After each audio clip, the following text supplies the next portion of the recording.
Ответный удар РФ по Западу. Кремль экстренно вызвал американских военных на связь. Самолеты ВВС США перехвачены, истребители подняты по тревоге. Кто пошел против?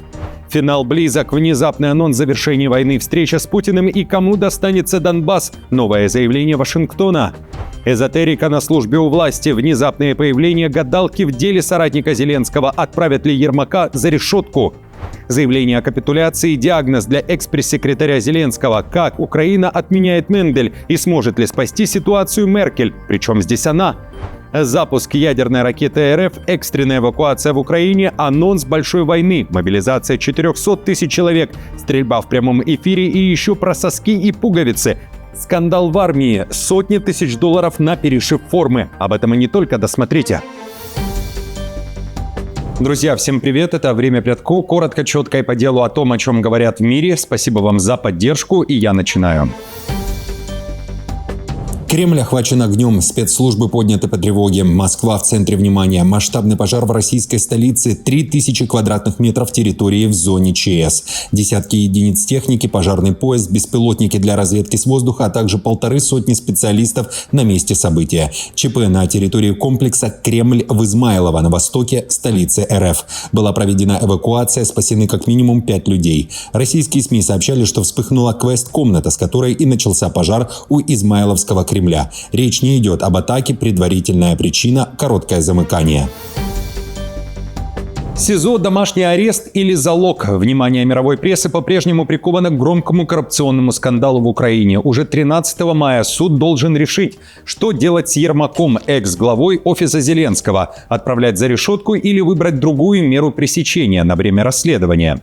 Накануне в суде определиться не смогли. Защита заявила, что не успела изучить 16 томов дела и заседание резко перенесли. Национальное антикоррупционное бюро Украины и САП требуют отправить Ермака под стражу на 2 месяца с залогом в 180 миллионов гривен. Это 4 миллиона долларов. По делу об отмывании 460 миллионов гривен через строительство элитных резиденций под Киевом. Украинские антикоррупционные органы заявляют, что собрали достаточно доказательств и намерены довести дело до конца. В то же время уверяют, Зеленский в этом деле об элитной недвижимости под Киевом не фигурирует. Во-первых, хочу сказать, что президент Украины не фигурировал и не фигурирует в рамках досудебного расследования. Это первое. Другие следственные версии относительно принадлежности того или иного имущества проверяются в рамках досудебного расследования. Досудебное расследование продолжается. Во-вторых, я не могу называть название компании, чтобы не нарушать презумпцию невиновности и своими словами не навредить. Я говорю об оборонном направлении. Ермак при этом на первом судебном заседании несколько раз заявил, что остается в стране, что знает, что делал и чего не делал, чтобы честно смотреть людям в глаза и оставаться в Украине. Он отвергает любые обвинения, при этом и он, и его адвокат заявляют о давлении. Адвокат Ермака Игорь Фомин назвал уведомление о подозрении необоснованным и отверг причастность своего клиента к отмыванию 460 миллионов гривен, 10,5 миллионов долларов, через элитный строительный проект под Киевом. На мой взгляд, вся эта ситуация спровоцирована общественным давлением, сказал Фомин в интервью украинскому общественному вещателю «Суспильне». На судебном заседании при этом прозвучали вновь резонансные заявления. Прокуроры утверждают, что во время обысков у водителя Ермака нашли документы с пометкой «СБ Украины», программа «Максимум» и планы кадровых назначений в СБУ. Отдельный скандал вызвало заявление прокурора о том, что Ермак якобы советовался с гадалкой Вероникой Финшуй по поводу назначения премьер-министра, министров и заместителей главы ОП. Параллельно НАБУ ведет отдельные расследования по коррупции в оборонке, а также проверяет связи вокруг элитной застройки. Дело против Ермака и ближайшего окружения Зеленского крайне неловкое для самого Зеленского. Об этом уже пишет Associated Press.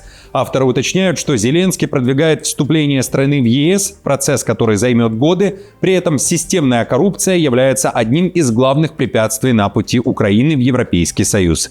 В то же время в украинском медийном поле накануне появились заявления, что подозрение Ермаку и внезапное интервью экс-пресс-секретаря Зеленского Мендель – это, вероятно, происки администрации Трампа или же это дуэт США и России. И именно так на Украину и, в частности, Зеленского давят в вопросе вывода войск ВСУ с линии фронта и вообще ведут страну к капитуляции. При этом Трамп накануне дал отрицательный ответ на вопрос, Есть ли у него некий договор или же понимание с Путиным о том, что Россия должна получить весь Донбасс? Он также отметил, что война в Украине близится к завершению, а он может уже скоро отправиться и в Москву. Послушайте. Думаете, вы могли бы поехать в Россию в этом году? Я сделаю все, что необходимо. Я урегулировал 8 войн. Эта война приближается к завершению. Хотите верьте, хотите нет, она приближается. И мы думаем, что в итоге придем к соглашению между Россией и Украиной.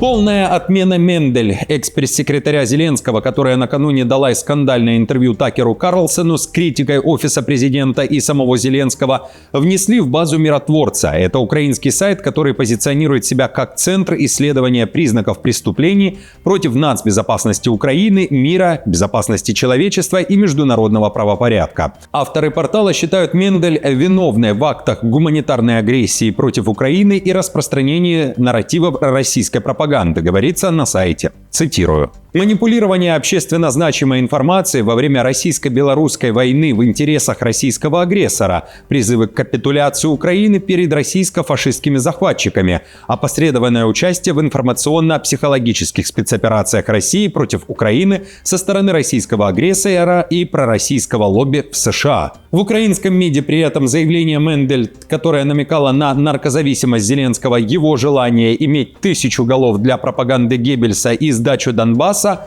назвали выпадом против собственной страны, а не Зеленского, а также билетом в один конец. Это слова министра иностранных дел Сибиги, который еще и пишет, что не смог досмотреть откровение Мендель до конца. В то же время спикер Верховной Рады Стефанчук считает, что у Мендель страшный диагноз – это политическое забвение. Стефанчук считает, что экс-пресс-секретарь, которая сейчас проживает в США, потеряла уважение к своей стране и решила выслужиться перед Трампом, а поэтому использовала манипуляции, в том числе и тогда, когда говорила, что Зеленский хотел сдать Донбасс, уверяет Стефанчук. В этом контексте прозвучало и резкое заявление о капитуляции.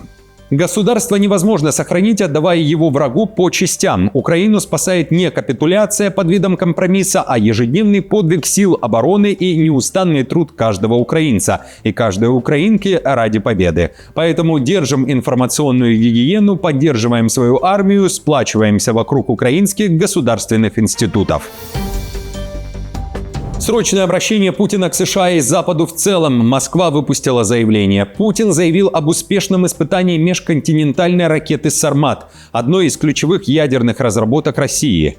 Командующий РВСН Сергей Каракаев заявил, что запуск прошел успешно, а комплекс готовят к постановке на боевое дежурство.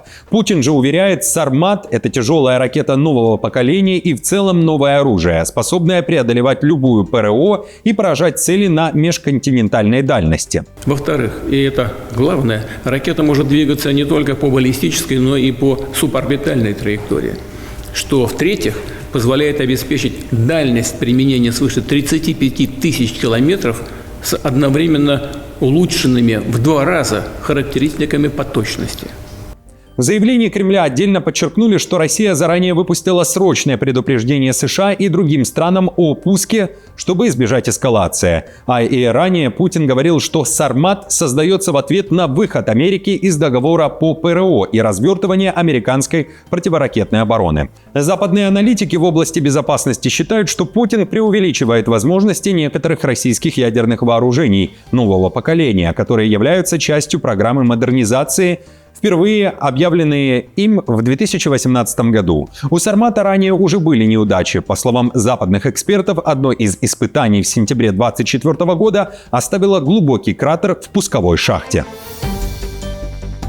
Лукашенко анонсировал большую войну и заявил о мобилизации белорусов, пока что точечной, которая коснется некоторых воинских частей. Решение прозвучало во время встречи с министром обороны Хрениным. По словам Лукашенко, точечная мобилизация – это следующий шаг после одной из самых масштабных проверок боевой и мобилизационной готовности армии РБ, которая началась в марте этого года. В Минске говорят, что в рамках проверки из запаса были призваны около 5000 военнообязанных, При этом Лукашенко не скрывает и снова повторяет: Беларусь готовится к войне. В случае конфликта численность армии может быть увеличена до 500 тысяч человек, то есть фактически еще на 400 тысяч, если считать от нынешнего числа военных. Я обещал, точечно мы будем отмобилизовывать части, вооруженные силы для того, чтобы готовить их к войне. Дай Бог, чтобы ее удалось избежать. Мы же к войне готовимся все, поэтому тоже ничего не скрываем.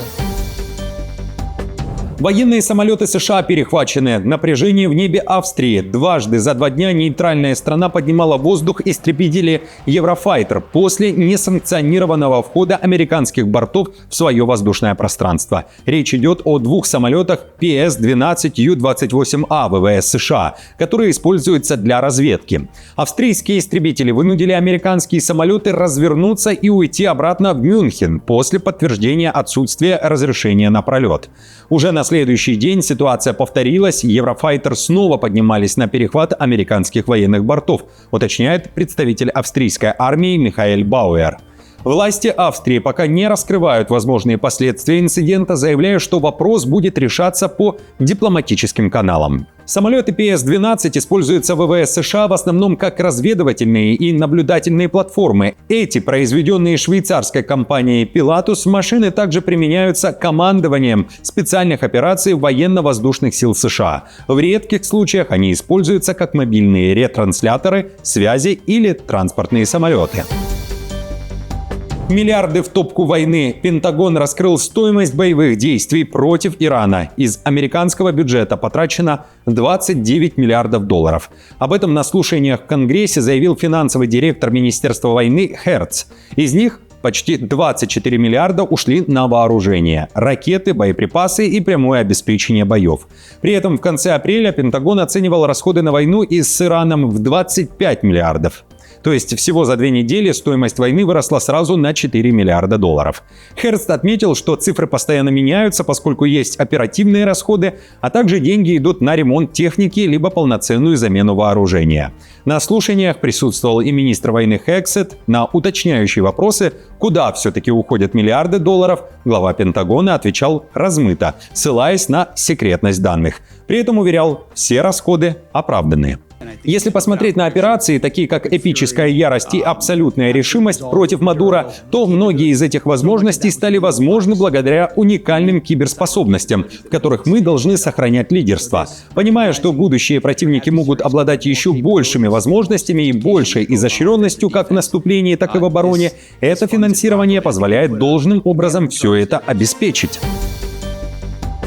Возвращение Меркель в большую игру. Экс-канцлер Германии может стать главным переговорщиком ЕС с Россией. По данным Шпигеля, уже и Меркель сейчас рассматривают как одного из самых сильных кандидатов на роль посредника в переговорах между Евросоюзом и Путиным. В ее пользу играет то, что она, в отличие от первого кандидата на роль переговорщика президента ФРГ Штайнмайера, уже не занимает никаких официальных постов, лично знакома и с Путиным, и с Зеленским, а также немного говорит по-русски. Однако, отмечает издание, многие помнят, что именно при Меркель Берлин проводил политику, которую позже жестко раскритиковали как чрезмерно дружественную по отношению к Москве.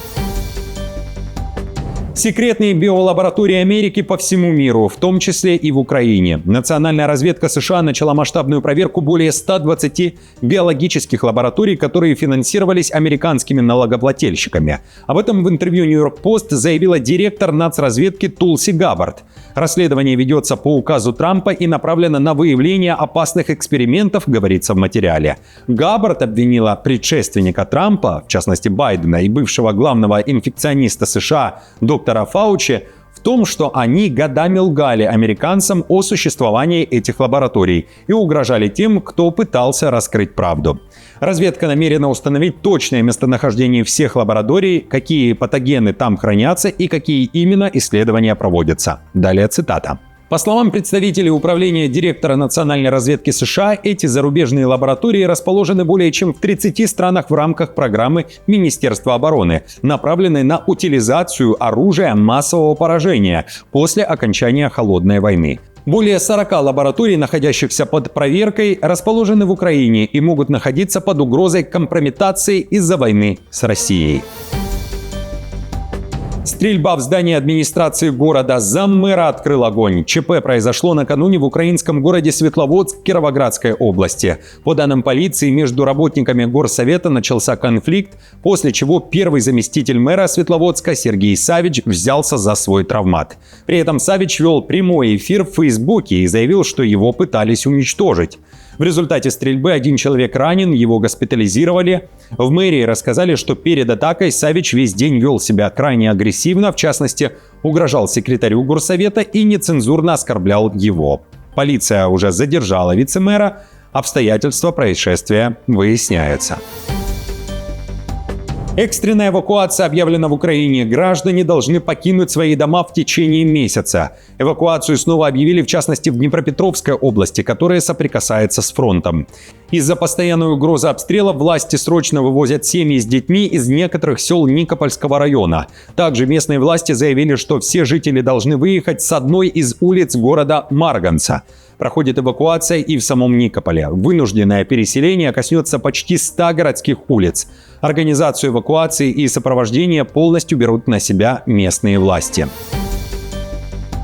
Военный бюджет пустить на пуговицы. Скандал в военно-морских силах Британии. Королевский ВМФ решил перешить парадную форму для женщин-офицеров из-за провокационного расположения пуговиц на женском кителе. Об этом пишет The Times. В ведомстве обратили внимание, что пуговицы находятся на уровне сосков и могут вызвать неприличные ассоциации. Скандал разразился, когда общественности стала известна стоимость перешива. По данным издания, из оборонного бюджета на новую форму планируется потратить, внимание, 200 тысяч фунтов стерлингов. Это более 270 тысяч долларов. Критики в ярости, пока боевые корабли нуждаются в ремонте, а запасы оружия истощены, адмиралы тратят огромные деньги на перемещение пуговиц на парадной форме, которую надевают несколько раз в год. Многие уже предлагают простое решение – отрезать провокационные пуговицы. Новую форму также будут носить офицеры Королевского вспомогательного флота. В ВМФ заявили, что это позитивный шаг для женщин, а большая часть стоимости новых кителей, 185 из 200 тысяч фунтов, будет компенсирована за счет сокращения количества выдаваемых в будущем комплектов формы. Друзья, на этом все. Спасибо вам большое за поддержку. Как всегда, напоминаю, мне будет приятно за каждый ваш лайк, комментарий, если вы сделаете репост этого видео. И до встречи, как всегда, уже завтра.